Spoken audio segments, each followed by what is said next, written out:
Welcome. We really feel honored to have you in our space.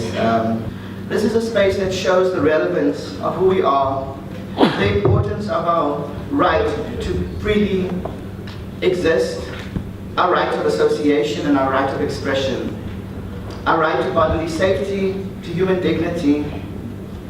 And I think this space marks that.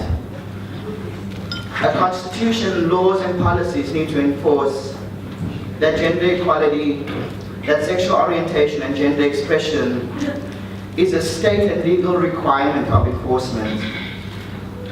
It is not an issue of morality, it's not an issue of culture, it is not an issue of tradition.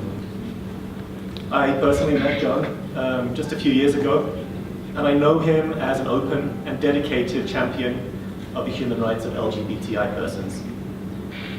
While his constituency is of course here in South Africa, John has also ensured that the South African government has approached these issues regionally and internationally, and he's brought his wisdom and courage to those ongoing discussions that are often complex and difficult, as we know all too well. Thank you, John.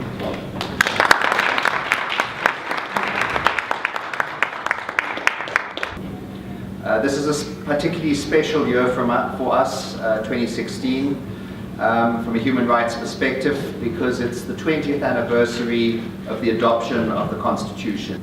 This conference is entitled Breaking Ground and Building Bridges, and it's a very appropriate title as we're indeed seeing groundbreaking developments in our region and on our continent, which represent significant progress on human rights for lesbian, gay, bisexual and transgender people, and have broader implications with regard to countries' obligations. We're also witnessing the emergence of more dialogues on the issue of sexual orientation and gender identity rights. Dialogues that would not have taken place 10 or even 5 years ago. We're indeed breaking ground and building bridges. This doesn't mean that we live in an ideal world.